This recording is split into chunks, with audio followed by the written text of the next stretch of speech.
Hello and welcome to Storyboard. I'm Shibani Gharat.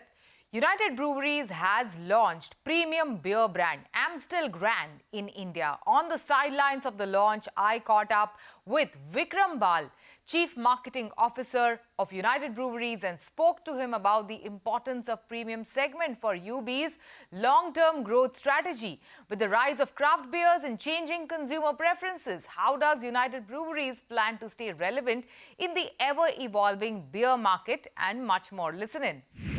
So you're launching Amstel Grand in India. That's a significant step into the premium category for you guys. Tell us more with your vision and plans with Amstel Grand. Thank you so much for having me here. We are really excited to bring this launch to India. Amstel is one of the top beer brands in the world. It's present in over 100 countries, has been around for 150 years. But what is really exciting is that we're bringing the Amstel expertise, but customizing it for India. So this is a beer that has been specially developed for India. It's been developed in partnership with our brewmasters in Amsterdam, along with our local R&D. So specially crafted for Indian tastes. We've tested the product with consumers, great results. But the secret recipe of this product is actually time. So this is slow brewed and matured for longer. And that's what results in its flavors being fully developed and its smooth taste and texture.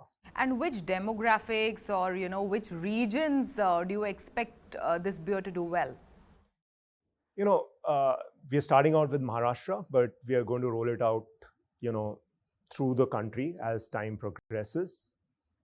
It's a premium beer, so it's going to start in the urban centers first, probably the little bit more affluent class first. But it's premium, but it's, I think, still fairly accessible. So our plan will be for it to really permeate down the line as we go along. And if you can also walk us through how important is the premium segment for United Breweries? Beer right now, the premium segment is 11-12% by volume, maybe around 15%, 16% by value. But it's growing really fast. It's growing much faster than the overall categories. So it's an exciting opportunity, and we want to not only participate in it, but actually shape the categories. And how do you see Amstel Grand appealing to this increasing preference of consumers moving towards craft beer, fresh from the tap? Look, consumers, especially at the premium end, seek variety. So they're looking for different experiences, different products. They have repertoires. So there is a role that craft has to play, where you go to a microbrewery and consume something. But there are other times when you want to have bottled beers or beer on tap. There is beer you want to get at home.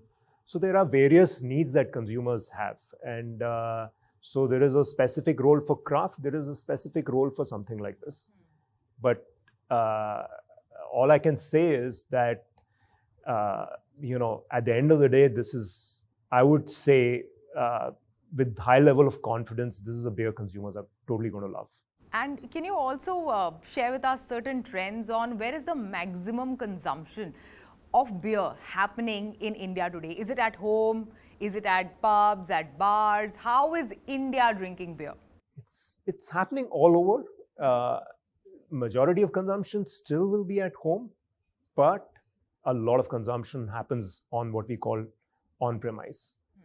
And for new brands especially, at bars and restaurants is where initial trials happen. So for Amstel, for example, for us, the priority is going to be to make sure we are there at the right places at the right time. We get consumers to experience the product. And once they like the product, they purchase it for in-home consumption as well. Yeah. And you touched upon premiumization.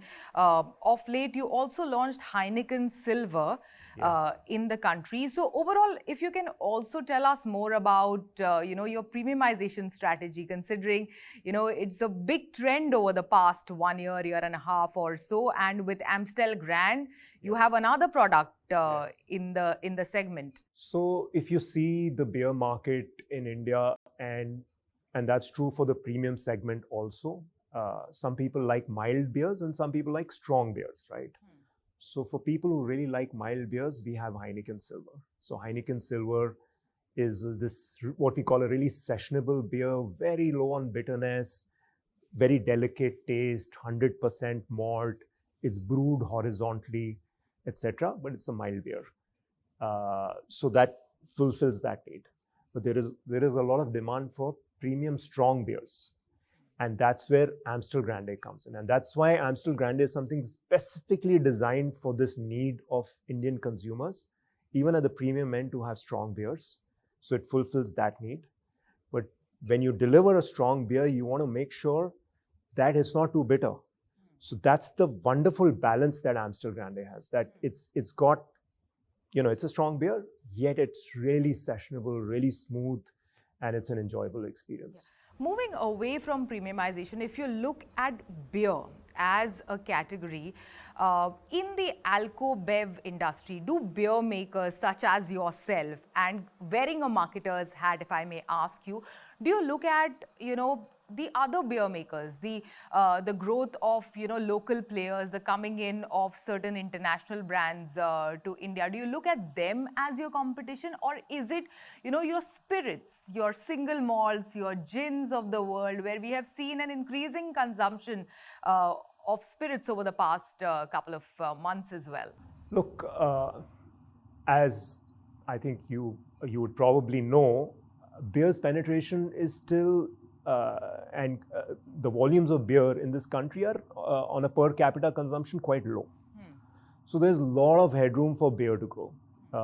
So I think if you ask me, the number one opportunity and the way we define it for ourselves, we are here as category makers, not category takers. So we want to grow the category. So that's the number one priority. And I think some of the natural tailwinds that are there, as the country is becoming more prosperous, as people are socializing more, as people are looking for more moderate drinking occasions where you just want to have a good time with friends, beer is ideally suited for that. So there are tailwinds for the beer category to develop, and we will enable that even more by bringing in these sessionable, relatively, if you compare to other alcoholic forms, it's a moderate form of alcohol. So, fulfilling the need of socializing, having a good time with friends, bonding with friends over a drink, I think beer is very well pitched to do that. So if you ask me, the number one priority as the market leader in beer for us is to really grow the category. I think competition, we always welcome competition, because the more competition comes in, the more innovation comes in. I think it's good for the category, and everybody benefits by that. Yeah, and what are the headwinds then? If you mentioned some of the tailwinds, what are the headwinds for beer as a category? How do you look at some of the headwinds that are affecting the category? Of course, it's a highly, it's a highly regulated, complex industry. So sometimes that can be a challenge to make the product available. There is very limited distribution. Just for context, beer and alcohol is available in only 95,000 outlets in the country. Just compare that to FMCG, where you have 12 million stores. So, accessibility is a little bit of a challenge. And, those kind of complexities. So I would say that is one of the biggest challenges that the industry faces. But otherwise, from a consumer standpoint, macroeconomic standpoint, I think they're just tailwinds for the category. Yeah, and you mentioned how the per capita consumption of beer in India is still low as compared to some of the other markets. So, given your experience, what according to you will drive, this consumption in the country? How will it grow? Since you mentioned there is a tremendous headroom for growth as well. I think that will drive beer as a category to grow is innovation. So as you have more interesting new offerings designed to meet the needs of Indian consumers. And that's why Amstel Grande is so good, because it's not that we have lifted and shifted something which is available globally, but we have developed it specially for India. So, you have innovation like that. It's availability. I think one very, very important thing for beer as a category, at the end of the day, beer is actually a refreshing drink. So making sure that it's available cold, it's visible to you. You go to a shop and you see cold, chilled beer in this hot tropical climate that we have, it'll be a natural choice. Today, that is not the case. We, as an industry, we haven't done a great job of making our product visible, making it available cold. So those are some of the things that will help the category to grow. Yeah. Also, Kingfisher, which is your brand, which is synonymous with beer in India for so many years now. So coming from UB, coming from United Breweries, how do you balance the legacy of this brand Kingfisher along with all of these new launches and innovations that you put forth in front of the consumer? We are blessed to be in such a big, diverse country, right? So there is opportunity at every level. And we say in India, it's not actually, it's of course about making choices, but it's making multiple choices, not a single choice. We can do Kingfisher, nurture it, grow it, and leverage it fully while doing these innovations also. There is enough headroom in this country to cater to the different consumer segments. So there are people who are looking for premium, craft, etc., those kind of beers. There are people who are looking for more mainstream kind of beers. So there is opportunity across the spectrum in the country. And again, with our scale, with our distribution, we have the capability to do multiple things. All right, Vikram, thank you so much. Thanks for joining us. Thank you so much for having me here. It is time for a short break. On the other side, we have Martin Jahn, Skoda Auto Board member for sales and marketing, speaking about their plans for the India market.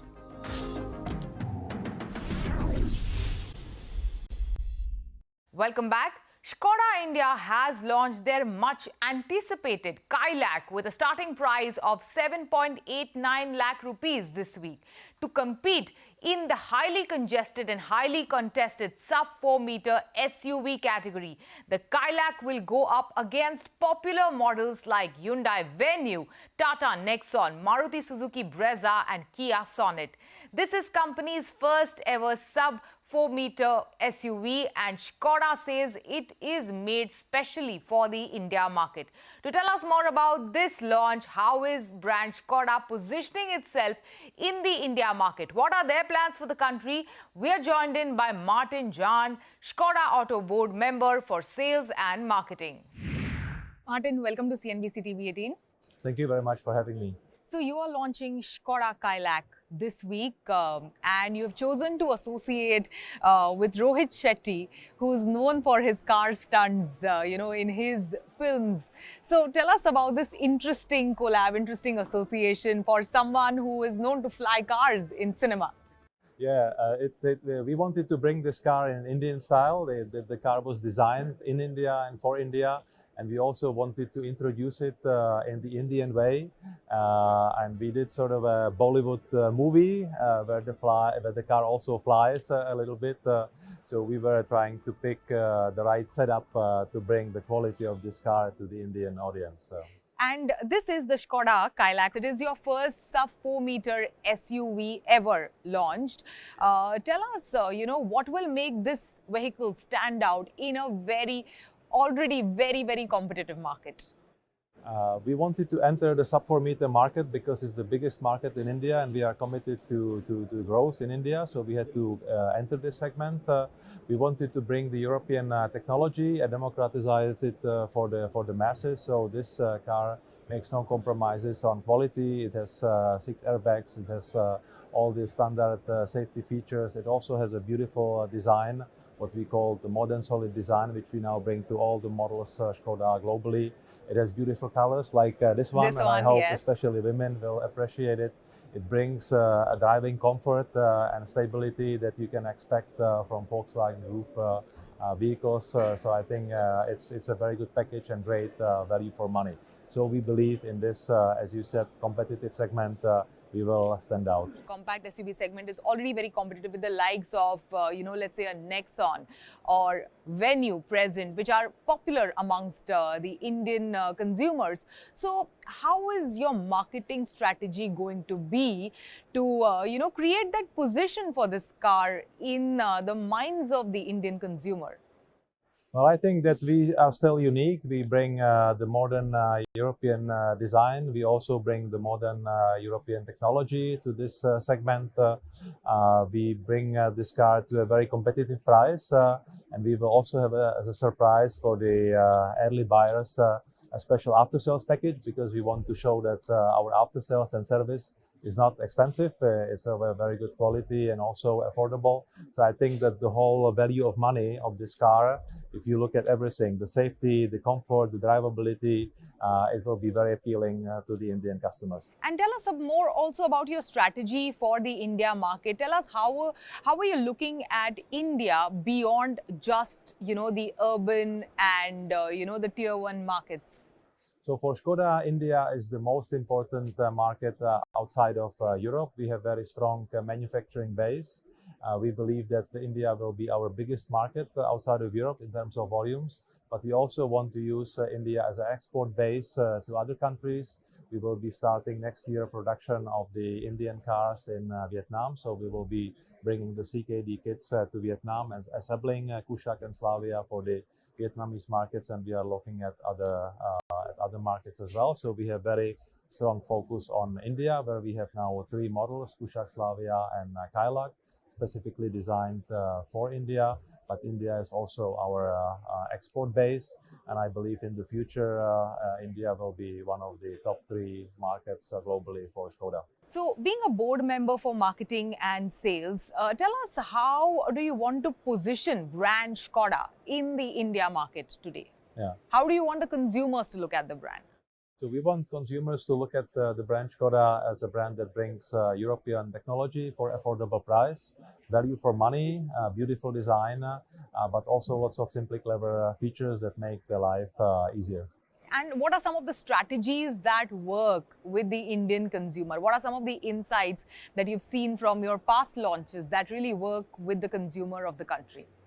So from the first launches of Kylaq and Slavia, we see that we have to make design made tailored to India. So we design the cars. The final design is done here. You can see on this car also the little decor here on the plastic elements, which we believe would be appealing to Indian customers, because we would not have something like this in Europe. But for India, I think it makes sense. And we also have to bring modern features like the air-cooled seats, the air-ventilated seats, because the Indian customers want to have a lot of comfort, even in these small cars. So that's our focus. So beautiful design, practical features, but also a lot of comfort and safety in the small class of cars. Martin, also I have seen over the past couple of days, the entire automotive industry has witnessed a significant shift for preference towards EVs. So what is your position over there? What is the strategy going forward for Skoda? So we have been very successful in Europe with our first electric car, Enyaq, and we just launched Elroq, our second electric car, and we will be bringing new electric cars. We also see there is increasing interest in hybrid technology, and the big question is now the speed of transformation to electric, which seemed to be very fast over the last 2 years. It's slowing down a little bit, and as I said, increasing interest in hybrid vehicles or range extender vehicles. So we have to see how these trends develop. For India, we see also, of course, a need for electric vehicles or for hybrids. So we are now considering the strategy, and I'm sure we will bring both hybrid cars and electric cars to India in the future. How soon is that going to be? It's too early for me to talk about details, but we will definitely bring both of these technologies to India.